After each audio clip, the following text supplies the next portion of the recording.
예, 우리가 교회를 다니는 분들 중에 우리 자녀의 이름을 잘 알려진 성경 인물의 이름으로 짓는 경우들이 종종 있습니다. 아마도 그 인물들의 위대한 신앙이라든지 위대한 삶을 얘도 본받아라 하는 의미로 그렇게 짓는 것 같습니다. 그래서 우리가 어린아이들을 위하여서 기도할 때 종종 그런 기도하죠. 다윗과 같은 아들이 되게 하시고 눕과 같은 딸이 되게 해달라고 기도합니다. 그럼 우리가 정말로 생각을 해보면요. 이 성경 인물들이 얼마나 큰 아픔과 고통을 실제로 겪었는지를 생각을 해보면 그런 기도를 할 때 굉장히 조심스러울 수 있습니다. 오늘 우리가 요셉의 이야기를 보게 되는데 우리 요셉과 같은 아들이 되게 해달라고 기도도 하고 요셉이라는 이름도 짓습니다. 그러나 우리가 아는 것처럼 요셉이 실제로 어떤 삶을 살았는지를 생각을 해보면 굉장히 그 삶은 참 힘든 삶이었습니다. 낯선 애굽 땅까지 형들에 의해서 팔려서 노예가 되어야 했고 거기서도 억울한 누명을 써서 또 감옥에 갇히는 신세가 되었습니다. 물론 그 이후에 그가 정말로 하나님 앞에서 큰 인물이 되기는 했지만 그러나 그의 그 큰 인물이 되기까지 그가 겪은 어려움들을 생각을 해보면 참 쉽지 않은 인생입니다. 만일 우리가 요셉과 같은 아들이 되게 해달라고 기도했는데 정말로 우리 아들을 요셉과 똑같이 살게 한다면 여러분들 어떻게 기도하시겠습니까? 아마 그 기도를 쉽게 하기는 굉장히 어려울 거예요. 그러니까 우리의 관점에는 요셉의 후반부만 있는 것이죠. 우리의 생각에는. 그가 그 후반부까지 이르기까지 그가 겪었던 모든 고통과 슬픔은 피하기 원하는 것이 우리 인간의 모습인 것입니다. 그럼에도 불구하고 요셉의 삶에서 그가 20년 동안 형들에게 팔려서 그 형들을 다시 만나기까지 한 20년의 세월이 걸렸다고 하는데 그 20년 동안 그가 겪었던 아픔과 슬픔이 없었다면 우리가 이해하는 위대한 요셉은 생겨나지 않았을 것입니다. 그 아픔이 있었고 그 슬픔이 있었고 하나님이 그 아픔을 통해서 그를 빚어 가셨기 때문에 요셉이라는 사람이 있을 수 있게 된 것이죠. 그렇기 때문에 우리가 요셉의 이야기를 이야기할 때 요셉이 얼마나 위대한 사람인가, 그가 얼마나 잘 견뎠는가, 그가 얼마나 위대한 일을 했는가를 이야기하는 것은 별로 의미가 없을 수 있습니다. 정말 의미 있는 것은 하나님이 요셉의 그 고통 가운데 어떻게 그를 새로운 사람으로 빚어 가셨는가, 하나님이 어떻게 일하셨는가를 생각하는 것이 훨씬 더 의미 있는 작업이라고 생각이 됩니다. 그래서 오늘 요셉의 이야기를 함께 나눌 때 요셉이 어떻게 살았는가를 우리가 보기보다는 요셉을 통하여서 요셉에 대해서 하나님이 어떻게 일하셨는지를 함께 생각하면서 은혜를 좀 나누려고 합니다. 요셉의 삶을 한마디로 정리하면 이렇게 정리할 수 있습니다. 꿈 때문에 구덩이에 갇혔다가 꿈 때문에 구덩이에서 풀려난 사람이다. 요셉이 꿈 때문에 구덩이에 갇혔다라는 것을 여러분 쉽게 이해하실 수 있으리라고 생각이 됩니다. 요셉이 형들의 미움을 사게 된 이유가 무엇입니까? 그가 꿨던 꿈 때문이죠. 두 가지 꿈을 꿨습니다. 첫 번째는 밭에서 곡식단을 묶는데 11단이 자기가 묶은 단 앞에 절을 한다는 얘기입니다. 11단은 누구겠습니까? 자기의 형들이죠. 형들이 나에게 절한다라는 꿈을 꾸고 아마 요셉이 좀 성숙한 사람이었다면 좀 이렇게 그 인격적으로 좀 잘 준비된 사람이었다면 그 꿈을 꾸고 그냥 속으로 아 그렇구나 하고 그냥 넘어갔을 거예요. 근데 요셉이 아직 어렸고 인격적으로 잘 준비가 되지 않은 상황이었습니다. 그러다 보니까 꿈을 꾸고는 곧바로 그것을 형들에게 알리죠. 그 꿈이 무슨 뜻인지도 이해를 했습니다. 누가 들어도 이해할 만한 꿈이에요. 그것을 가지고 형들에게 들으랍시고 이야기를 하는 거죠. 거기서부터 형들의 미움을 사기 시작합니다. 두 번째 꿈은 더 놀랍죠. 해와 달과 11별이 또 자기에게 절을 하는 꿈입니다. 이것도 누가 봐도 이해할 만한 꿈입니다. 해와 달은 부모님을 이야기하는 것이고 11별은 또 자기의 형제들을 이야기하는 것이죠. 그 꿈을 두 번이나 겹쳐서 꿉니다. 여전히 그가 성숙한 사람이었다면 말하지 않았겠지만 또 쪼르르 달려가가지고 형들에게 이야기합니다. 그의 요셉의 마음에 어떤 마음이 있었겠어요? 이 형들이 나를 아무리 괴롭혀도 당신들은 언젠가 내 밑에, 내 발바닥 밑에 구르게 될 거야. 이런 어떤 마음가짐으로 생각을 하고 이야기를 한 것이죠. 결국 이 일로 인하여서 요셉이 형들의 미움을 받기 시작합니다. 그러던 어느 날 요셉이 아버지 야곱의 심부름을 받아서 형들이 양을 치고 있는 세겜 지역으로 떠납니다. 이 헤브론, 야곱이 살고 있었던 지역은 헤브론이라는 지역이고요. 여기서 한 30마일을 걸어가야 나오는 곳이 세겜 지역입니다. 그러니까 굉장히 먼 길을 혼자서 찾아간 거죠. 찾아갔는데 형들이 마침 그 지역에 없습니다. 이것도 참 이게 하나님의 섭리 중에 하나인데요. 세겜 지역은 굉장히 당시로 말하면 굉장히 큰 지역이었습니다. 그 당시에 문화가 발달되어 있고 도시 형태의 그런 지역이었습니다. 그러니까 세겜에서 형들을 만났다면 세겜에서 형들이 이 요셉을 구덩이에 던져놓고 죽이려고 하는 마음을 갖지 못했을 거예요. 다른 사람들이 다 보고 있기 때문에. 근데 거기서 마침 도단이라는 외딴 지역으로 옮겨갔어요.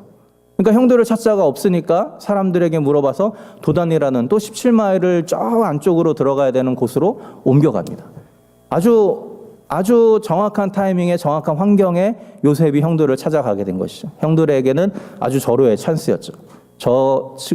우리 눈에 가시와 같은 저 동생 우리가 죽여버리자라고 이야기하고 구덩이에다가 던져 넣습니다. 그 구덩이라는 것은 광야 지역에 물을 저장하기 위해서 만들어 놓은 물 저장고 같은 것입니다. 그래서 굉장히 깊이 판 것인데 거기다가 집어 넣죠.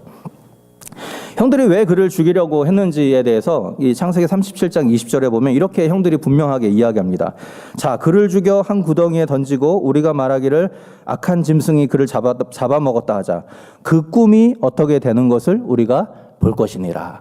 자, 왜 집어넣었죠? 요셉의 꿈이 개꿈이다라는 것을 우리가 보여주겠다라는 거죠. 그 꿈이 그대로 성취되지 않다는 것을 우리가 증명해 보이겠다라고 말하면서 요셉을 죽이기로 한 것입니다. 요셉의 입장에서는 굉장히 억울한 사건이죠. 사실 꿈이라는 것은 그가 원해서 꾸는 것이 아니고 하나님이 그에게 주신 꿈이었습니다. 그래서 그냥 있는 그대로 말했는데 결국은 꿈 때문에 구덩이에 갇힌 신세가 돼버리죠. 그러나 이 꿈 때문에 구덩이에 갇힌 그가 나중에는 도리어 꿈 때문에 구덩이에서 풀려나게 됩니다. 그것이 바로 오늘 우리가 읽은 본문의 내용인데요. 요셉이 우리가 아는 것처럼 형들에게 팔려서 애굽의 바로 왕의 시위대장인 보디발의 집에 팔려가죠. 거기서 신임을 얻었지만 또 억울한 누명을 쓰고 또 감옥에 갇히게 됩니다. 그런데 흥미롭게도 오늘 본문에서 보면 요셉이 오간에 갇혀있는 자신의 모습을 내가 구덩이에 던져졌다 이렇게 표현을 합니다. 우리 한번 그 15절 말씀을 한번 보시죠. 오늘 읽은 40장 15절 말씀입니다. 40장 15절에 보면 이렇게 이야기하죠. 나는 히브리 땅에서 끌려온 자요 여기서도 옥에 갇힐 일은 행치 아니하였나이다. 한글 성경에는 옥에 갇힐 일이라고 번역을 했는데요. 원래 히브리 성경에는 구덩이에 던져질이라고 되어 있고요. 많은 영어 성경도 구덩이에 던져지다라고 번역을 했습니다. 그러니까는 요셉이 똑같은 상황에 있다라고 상황 판단을 하는 겁니다. 내가 억울하게 형들에 의해서 구덩이에 던져졌는데 이 애굽 땅에 와서까지도 억울하게 구덩이와 같은 옥에 던져져 있다라고 이야기를 하고 있는 것입니다. 자, 그러나 이전에는 꿈 때문에 구덩이에 던져졌지만 이제는 꿈 때문에 이 구덩이와 같은 감옥에서 그가 회복되고 풀려나게 됩니다. 그게 이제 오늘 본문의 내용입니다. 어느 날 이 요셉이 감옥에 있을 때 바로에게 시중을 들던 두 관원이 감옥에 들어오게 됩니다. 한 사람은 바로에게 술을 따르던 관원이었고 한 사람은 바로에게 먹을 음식을 나눠주던 그런 관원이었습니다. 우리가 잘 아시는 것처럼 사극에 보면 왕이 그 음식을 진설하는 사람을 가장 신뢰할 만한 사람을 세우죠. 왜 그렇습니까? 독사를 할 수 있기 때문에 내가 신뢰하지 않는 사람을 세우면 독사를 할 수 있기 때문에 가장 신뢰할 만하고 내가 정말 믿을 만한 사람을 세웁니다. 그러니까 이 두 관원은 바로에게 굉장히 총애를 받던 굉장히 높은 지위에 있었던 사람들이었죠. 무슨 죄를 지었는지 모르지만 죄를 짓고 감옥에 갇히게 됩니다. 마침 요셉이 있었던 감옥에 들어오게 돼요. 요셉이 감옥에서도 신망을 얻죠. 그러다 보니까 이 높은 관직에 있는 두 사람이 들어왔을 때 요셉에게 이 사람들의 시중을 들도록 그렇게 명령을 하게 됩니다. 요셉이 이 두 사람의 시중을 들게 되는데 어느 날 이 두 사람의 안색이 굉장히 좋지 않아요. 왜 그런가 물어봤더니 어떤 꿈을 두 사람이 연달아 꾸었는데 그 꿈을 해석할 방법이 없어서 안절부절하고 있는 겁니다. 그때 요셉이 말합니다. 꿈의 해석은 하나님이 하지 않습니까? 나에게 꿈을 얘기해 주십시오라고 이야기합니다. 그 꿈은 이런 꿈이었습니다. 술 맡은 관원장은 꿈에 포도나무 가지 3개를 보았습니다. 그 가지 3개에 다 포도가 열리고 그 포도를 즙을 짜서 바로의 잔에 넣어서 바로에게 주었더니 바로가 다시 먹었더라라는 꿈이었어요. 요셉이 그 꿈을 듣자마자 해석을 해줍니다. 3개의 가지는 3일을 의미합니다. 3일 안에 당신이 복직되어서 다시 이전처럼 바로에게 술을 따르는 일을 하게 될 것입니다. 이렇게 해석을 합니다. 자, 이 꿈을 들으니까 굉장히 좋잖아요. 그러니까는 떡 맡은 관원장도 똑같이 자기가 꾼 꿈을 이야기합니다. 나도 꿈을 꿨는데 내 머리 위에 3개의 광주리가 있었고 그 안에 떡들이 가득 있었다. 그런데 그것이 바로에게 줄 떡이었는데 바로가 먹지 않고 새들이 와서 쪼아 먹더라. 이렇게 이야기합니다. 똑같은 식으로 요셉이 설명합니다. 새 광주리는 3일입니다. 당신이 3일 안에 바로에게 갈 것이지만 그러나 당신은 죽게 될 것이고 당신의 시체를 새가 먹게 될 것입니다. 라고 설명을 했습니다. 그리고 실제로 3일 뒤에 바로의 생일날 이들이 바로에게 불려갑니다. 그리고 술 맡은 관원장은 복직이 되어서 바로를 섬기지만 떡을 맡았던 사람은 바로에 의해서 죽임을 당하고 말게 되는 것이죠. 결국 이 꿈을 해석해 준 결과로 인하여서 나중에 요셉은 바로의 꿈을 해석하는 데 불림을 받게 되고 결국은 그 꿈을 해석함으로 말미암아 이 감옥에서 풀려나게 되는 것이죠. 꿈 때문에 구덩이에 던져지지만 꿈 때문에 구덩이에서 풀려나는 그의 삶이 시작이 되는 것입니다. 근데 이 본문의 내용을 통해서 우리가 주목해야 될 것은요, 요셉이 자신의 꿈처럼 어떻게 위대한 사람이 되었는가 보다는 그 꿈이 성취되는 과정 가운데서 하나님이 요셉을 어떻게 만들어 가셨는가를 우리가 생각해야 할 필요가 있습니다. 특별히 요셉이 감옥에서 만난 두 사람의 꿈을 해석해 주는 과정 속에서 하나님이 이전보다 더 성숙한 모습으로 요셉을 만들어 가시는 그런 하나님의 계획들을 우리가 살펴볼 수 있게 됩니다. 우리 어린 시절 요셉은 하나님이 처음 꿈을 주셨을 때 성급하게 그 꿈을 해석하고는 꿈의 내용을 자랑하는 데 급급했습니다. 이 본문을 해석할 때 이 꿈을 꾼 요셉, 우리가 많은 사람들이 이런 식으로 많이 해석을 합니다. 꿈을 꾼 요셉은 그냥 미화하고 그를 죽이려고 했던 형제들은 굉장히 나쁜 사람으로 이렇게 생각하는 경향들이 많이 있습니다. 근데 창세기를 읽어보면 요셉이 굉장히 미숙한 사람이었고 형들이 그럴 수밖에 없었다라는 것을 우리가 보게 됩니다. 제가 이제 두 자녀가 있는데 오빠가 있고 막내 딸이 있습니다. 오빠가 막내를 많이 때립니다. 그래서 제가 그때마다 혼을 낼 수밖에 없지만 잘 살펴보면 맞을 짓을 계속합니다. 예, 맞을 짓을 계속해요. 왜 그러냐면 오빠가 하는 일은 뭐든지 방해합니다. 그리고 사소한 일로 고자질하고 또 자기가 수틀리면 오빠가 때리지 않았는데도 때렸다고 막 이렇게 엄마한테 고자질해요. 그러면 우리가 몰라서 또 혼내면 오빠한테 물어보면 오빠는 안 때렸다고 합니다. 매를 버는 거죠. 매를 버는 거. 근데 요셉이 바로 그런 모습이었어요. 딱 그런 모습이었어요. 형들의 잘못된 일을 아버지에게 고자질하고 자기 혼자 색동옷을 입고 자랑하고 자기가 꾼 꿈을 그대로 드러내면서 너희들은 별거 아니야 라는 메시지를 계속해서 형들에게 줍니다. 그러니까 요셉은 고난당하기 전까지 그가 어린 시절에는 이 꿈이라는 은사를 하나님이 주셨지만 그것을 겸손하게 사용하는 방법을 아직 잘 모르는 미숙한 사람이었던 것을 우리가 알 수 있습니다. 도리어 그것을 자랑하고 그것을 자기를 드러내는 도구로만 사용했던 사람이었던 것이죠. 그러나 형들에 의해서 구덩이에 던져지고 또 자신의 주인에 의해서 감옥에 던져지는 이런 경험들을 통해서 이제 비로소 그는 하나님이 주신 꿈을 해석하는 은사를 자기를 드러내는 도구로 사용하는 것이 아니라 하나님의 뜻을 분별하는 도구로 사용하기 시작하게 됩니다. 오늘 그것을 잘 보여주는 구절이 40장 8절이죠. 40장 8절에 보면 요셉이 꿈을 꾼 그들에게 이렇게 이야기합니다. 그에게 이르되 우리가 꿈을 꾸었으나 이를 해석할 자가 없도다 하니까 요셉이 이렇게 말하죠. 요셉이 그들에게 이르되 해석은 하나님께 있지 아니하나이까 청컨대 내게 구하소서. 자, 어린 시절 그는 자신의 꿈을 자기 나름대로 해석하고 그것을 가지고 형들은 별거 아니야 이런 메시지를 계속 전달을 했습니다. 그때 그는 이 꿈이 도대체 무슨 의미인지 그 꿈을 통해서 하나님이 나에게 이루실 하나님의 계획이 무엇인지에 대해서는 별로 관심이 없었어요. 그걸 생각할 겨를도 없었습니다. 그저 내가 잘 될 거야, 형들은 못 될 거야 이런 정도만 생각을 했던 것이죠. 그러나 인생의 깊은 구덩이에 던져진 이후부터 그는 비로소 하나님의 뜻이 무엇인지 관심을 가지기 시작합니다. 노예로 팔려가고 죄수가 되는 처절한 그런 경험을 통해서 그 뒤에 숨어 있는 하나님의 계획이 무엇인지 고민하고 그런 고민의 결과 이제 꿈의 해석이 나에게 있는 것이 아니라 하나님에게 있고 하나님만이 이것을 해석할 수 있다라는 겸손한 고백을 가질 수 있게 되는 것이죠. 그래서 이런 고백을 그가 나중에 바로를 만날 때 동일하게 하죠. 바로가 요셉에게 이렇게 말하죠. 너는 꿈을 들으면 다 해석한다고 하더라. 이렇게 이야기합니까? 요셉이 뭐라고 말합니까? 이는 내게 있는 것이 아니고 하나님이 바로에게 평안한 대답을 하시리이다 고백합니다. 더 이상 내가 꿈꾸었다고 자랑하지 않습니다. 내가 꿈을 해석할 수 있다고 자신을 드러내지 않습니다. 도리어 모든 꿈의 해석은 하나님께 있으니 하나님이 알려주시는 대로 나는 말하겠습니다 라고 이야기하고 있는 것이죠. 오랜 시절 계속된 고통을 통해서 비로소 하나님의 소리에 귀 기울이는 겸손함을 가지게 된 것입니다. 사실 요셉은 아마 처음에 꿈을 꿨을 때 내가 형들이 자기 앞에 절하게 될 것이라는 어떤 부푼 꿈을 안고 살아갔을지도 모르겠습니다. 그러나 졸지에 노예로 팔리고 죄수의 몸이 되면서 그 꿈이 산산이 부서지죠. 감사한 것은 무엇입니까? 그의 꿈이 산산이 부서졌기 때문에 도리어 그 부서진 꿈 때문에 하나님의 뜻이 무엇인지를 물을 수 있게 되었다는 것입니다. 오늘 마찬가지로 우리 삶 가운데 이해할 수 없는 여러 가지 고난이 있을 수 있습니다. 여러 가지 문제들이 있을 수 있습니다. 그러나 그 고난과 문제들이 있다는 것은 결국은 나의 계획과 나의 판단을 다 내려놓고 다시 하나님의 말씀에 귀 기울이라는 하나님의 사인일 수 있다는 것이죠. 그렇기 때문에 우리가 안고 있는 여러 가지 문제들이 우리 가운데 겹치게 될 때 우리가 물론 고민하고 씨름하고 기도해야겠지만 그러나 그보다 먼저 앞서서 하나님의 뜻이 무엇인지를 구할 수 있는 저와 여러분들이 될 수 있기를 바랍니다.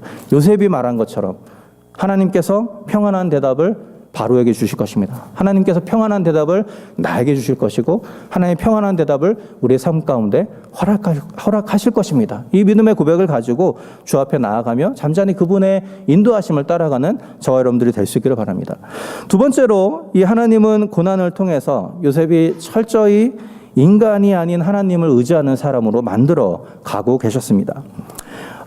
요셉은 아까 말씀드린 것처럼 꿈의 해석이 하나님에게 있다라는 것을 인정하는 경지에까지 올라가게 되었습니다. 그러나 본문을 자세히 읽어보면요, 여전히 요셉은 이 구덩이와 같은 감옥에서 내가 풀려나는 것은 하나님이 할 수 있는 일이 아니다, 사람이 할 수 있다라고 생각하는 그런 한계를 가지고 있었어요. 그 처음에 형들에게 그 미움을 받아서 구덩이에 던져졌을 때 그가 어떤 반응을 보였을까? 성경에는 잘 나와 있지 않지만 아마도 형들에게 애원했을 겁니다. 그죠? 살려달라고 소리를 쳤을 거예요. 형들만이 자기를 구원해 줄 수 있다고 아마 생각을 했을 것입니다. 그러나 형들은 끝까지 그를 구원하지 않았고 노예로 팔아버렸습니다. 보디발의 집에 갔습니다. 보디발이 그를 굉장히 잘해줍니다. 자기 주인의 신망과 신뢰를 얻습니다. 그러면서 아마도 요셉은 보디발이라는 사람이 나를 이 억울함에서 풀어주는데 도움이 될 것이라고 생각했을지도 모릅니다. 그러나 그가 그토록 의지하던 보디발이라는 그 끈을 하나님이 끊어버리시죠. 보디발에 의해서 도리어 감옥에 갇히게 됩니다. 동일한 상황이 오늘 감옥에서도 똑같이 일어납니다. 오늘 본문에 보면 요셉이 이 꿈을 해석해 준 다음에 14절에 보면 이 술 맡은 관원장에게 부탁하는 장면이 나옵니다. 14절을 한번 보실까요? 40장 14절입니다. 40장 14절. 한번 우리 같이 읽어보면 좋겠습니다. 40장 14절 같이 읽겠습니다. 당신이 득이하거든 나를 생각하고 내게 은혜를 베풀어서 내 사정을 바로에게 고하여 이 집에서 나를 건져내소서. 자, 이 요셉이 무엇을 청탁하고 있습니까? 당신이 득이하거든. 이 말은 뭐죠? 당신이 복직돼서 당신이 다시 잘 되면 나를 기억하고 나를 건져내달라고. 이 감옥에서는 억울하게 잡혀왔으니까 나를 이 감옥에서 건져내달라고 그 관원장에게 부탁을 하고 있습니다. 그러니까 감옥이라는 구덩이에서 빠져나가는 일은 하나님이 하실 수 있는 일이 아니고 여전히 사람이 할 수 있다고 생각하고 있는 겁니다. 그러니까 하나님의 방식대로 나를 구원해 내실 것이라고 말하는 것이 아니고 인간인 이 관원장에게 의지하여서 당신이 나를 좀 빼내 달라고 여전히 사람을 의지하는 요셉의 모습을 보게 되는 것이죠. 그런데 하나님은 이것마저도 막으시죠. 23절에 보면 뭐라고 되어 있죠? 술 맡은 관원장이 요셉을 기억하지 않고 잊었더라. 그동안 어려운 중에도 요셉은 하나님이 형통케 하심으로 형통한 삶을 살았다고 창세기는 이야기하고 있습니다. 그래서 요셉이 가는 곳마다 형통하다고 말했는데 이 감옥에서만큼은 이 법칙이 깨져버려요. 하나님의 지혜로 꿈을 제대로 해석해주고 그 사람이 자기를 기억해 줄 것이라고 생각을 했지만 하나님은 그가 요셉을 기억하지 못하도록 막아버립니다. 아마 처음에 요셉은 계속해서 기다렸겠죠. 이제 하루가 지나고 이틀이 지나면서 이제는 오겠지, 저제는 오겠지 하면서 일주일이 지나고 한 달이 지나도 오지 않습니다. 그리고 본문의 41장 1절에 보면 만 2년이 차기까지 아무 소식이 없었다라고 이야기를 하고 있습니다. 여러분, 이 2년의 기간 동안 요셉이 얼마나 많은 좌절과 고통을 겪었을까를 우리가 상상할 수 있습니다. 그렇죠? 아마도 그에게 가장 괴로웠던 것은 술 맡은 관원장이 나를 기억하지 않았다라는 사실보다는 하나님마저도 나를 잊어버리지 않았는가라는 아마 그런 마음 때문에 더 고통스러웠을 것입니다. 왜 술 맡은 관원장이 요셉을 잊어버렸을까요? 너무 무심한 사람이라서 그냥 히브리 노예니까는 나랑 상관이 없다 이렇게 생각했을까요? 그럴 수도 있겠지만 우리 성경을 쭉 읽어보면 그조차도 하나님이 막으셨다라는 것을 우리가 알 수 있습니다. 왜 그렇습니까? 술 맡은 관원장이 복직되자마자 요셉을 꺼내 주었다면 아마 요셉은 어디 뭐 자유로운 몸이 돼서 어디론가 갔겠지만 그냥 평범한 히브리 노예 상태로 그냥 살았을 것입니다. 만 2년이 지나서 바로가 발을 동동 구리면서 내 꿈을 해석해 줄 사람이 없다라고 찾고 찾을 때 그때 번뜩 요셉을 생각나게 하시고 여전히 감옥 가운데 있는 요셉을 마침 빨리 가서 데리고 올 수 있는 적절한 타이밍이 마련되어 있었던 것이죠. 그렇기 때문에 결국 하나님이 침묵하신 것처럼 보이는 이 2년의 기간 동안 하나님은 침묵하신 것이 아닙니다. 하나님이 요셉을 떠나신 것도 아닙니다. 하나님 뭐라고 계셨습니까? 요셉이 구덩이와 같은 감옥에서 건져냄을 받을 수 있는 가장 적절한 타이밍과 가장 적절한 환경들을 준비하고 계셨던 것이죠. 요셉은 이해하지 못했고 요셉은 보지 못했지만 하나님은 이 침묵의 기간 동안 계속해서 분주하게 일하셨고 결국은 요셉이 전혀 생각지도 못한 방식으로 요셉이 오래전 꾸었던 꿈을 하나씩 이루어가고 계셨던 것입니다. 노예로 팔려나갈 때 또 억울한 누명을 쓰고 감옥에 갇혔을 때 요셉에게는 이 하나님의 놀라운 청사진이 아마 이해가 되지 못했을 거예요. 그것을 바라보는 안목은 아직 없었을 것입니다.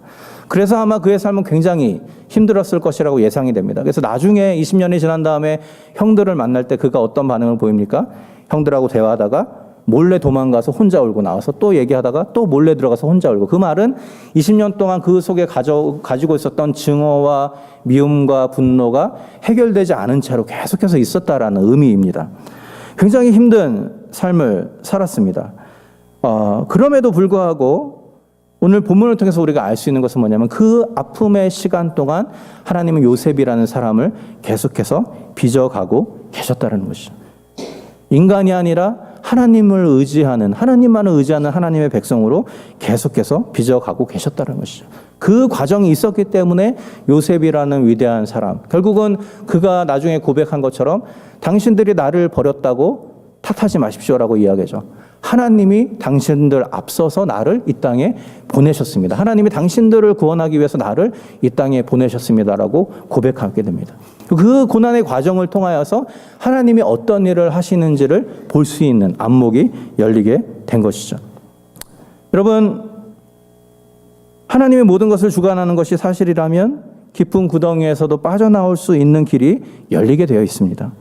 하나님이 모든 것을 섭리하고 계시다면 당장 우리 눈앞에 닥친 문제들이 도리어 하나님의 새로운 뜻을 이루는 도구가 될 수 있다는 것을 우리가 인정할 수 있다는 것이죠. 그래서 시편 118편 18절에 보면 요셉과 비슷하게 고난 가운데 처해 있던 한 시편 기자가 이렇게 고백하는 장면이 나옵니다. 여호와께서 나를 심히 경책하셨어도 죽음에는 넘기지 아니하셨도다. 여호와께서 심히 나를 경책하셨어도 죽음에는 넘기지 아니하셨도다. 무슨 말입니까? 그러니까 지금 굉장히 심한 어려움 가운데 있다라는 얘기입니다. 너무 심하게 하나님이 나를 혼내는 것처럼 보여서 죽을 것 같은 상황 가운데 있다라는 거죠. 그러나 그가 분명하게 알고 있는 사실이 있습니다. 무엇을 알고 있습니까? 하나님이 나를 경책하시는 목적이 나를 죽이기 위해서가 아니라 나를 살리기 위해서구나라는 것을 그가 고백하고 있는 것이죠. 이것은 하나님이 누구인지를 제대로 알고 하나님을 신뢰하는 사람만이 할 수 있는 믿음의 고백이라고 할 수 있습니다. 이 믿음의 고백이 우리의 삶의 현장 가운데 회복되면 좋겠습니다. 우리가 당하고 있는 고난이 무엇이든지 간에 하나님의 목적은 우리를 죽이는 데 있지 않고 도리어 살리는 데 있다는 것이죠. 하나님이 요셉의 교만을 낮추시고 그를 사람이 아닌 하나님만을 의지하는 온전한 신앙인으로 만드시기 위하여서 그에게 이러저러한 고난을 허락하셨습니다. 요셉의 입장에서는 참 견디기 힘든 그런 경험이었을지 모르지만 하나님의 입장에서는 요셉의 영적인 근육을 튼튼하게 하기 위한 일종의 트레이닝에 불과했던 것이죠. 여러분, 노련한 트레이너는 아주 쉬운 운동을 하라고 하지 않습니다. 그죠? 또 너무 어려운 운동도 하라고 하지 않습니다. 왜 그렇습니까? 너무 쉬운 운동은 우리에게 아무 도움이 안 돼요. 너무 어려운 운동은 우리 하다가 포기하게 됩니다. 그러니까 노련한 트레이너는 어떻게 합니까? 정말 힘들여서 할 수 있을 정도의 운동량을 제공을 하고 그렇게 하죠. 그래야 우리의 삶이, 우리의 근육이 발달하고 우리가 건강해지는 것입니다. 하나님도 마찬가지라고 생각이 되어집니다. 노련한 트레이너신 하나님께서 우리에게 꼭 필요한 고난과 꼭 필요한 어려움들을 통해서 우리가 다시 한번 새롭게 하나님의 백성으로 빚어 가시도록 우리에게 여러 가지 시련들을 허락하신다라는 것이죠. 그래서 고린도전서 13절에 유명한 바울의 말씀이 이렇게 바울이 이야기하죠. 사람이 감당할 시험 밖에는 너에게 당한 것이 없나니 오직 하나님은 미쁘사 너희가 감당치 못할 시험 당함을 허락지 아니하시고 시험 당할 즈음에 또한 피해야 할 길을 내사 너희로 능히 감당하게 하시느니라. 오늘 우리를 찾아온 모든 고난, 여러 가지 어려움들이 하나님의 섭리와 계획 가운데 있다라는 것입니다. 감사한 것은 하나님이 그것을 이길 힘과 또 피할 길도 마련해 주신다라는 것이죠. 고난 중에서도 그것을 통해 이루실 하나님의 뜻을 기대하고 믿고 신뢰하고 버티기만 하면 반드시 그 고난을 이겨내게 될 것이라고 성경이 우리에게 증거하고 있습니다. 그것이 요셉의 삶이 우리에게 보여주는 말씀이고 또 시편 기자가 또 바울이 동일하게 우리에게 증거하는 진리의 말씀인 것이죠. 여러분 이 사실을 기억하면서 오늘 우리의 삶의 현장 가운데 찾아온 문제들이 무엇이든지 간에 모든 상황을 사용하셔서 결국은 자신의 계획을 이루시고야만은 그 하나님을 신뢰하는 저와 여러분들이 될 수 있기를 바랍니다. 그 하나님에 대한 믿음, 신뢰를 가지고 우리 어려운 가운데서도 소망을 이야기하고 소망을 노래하는 2019년 한 해가 될 수 있기를 주님의 이름으로 부탁을 드립니다. 우리 같이 기도하겠습니다.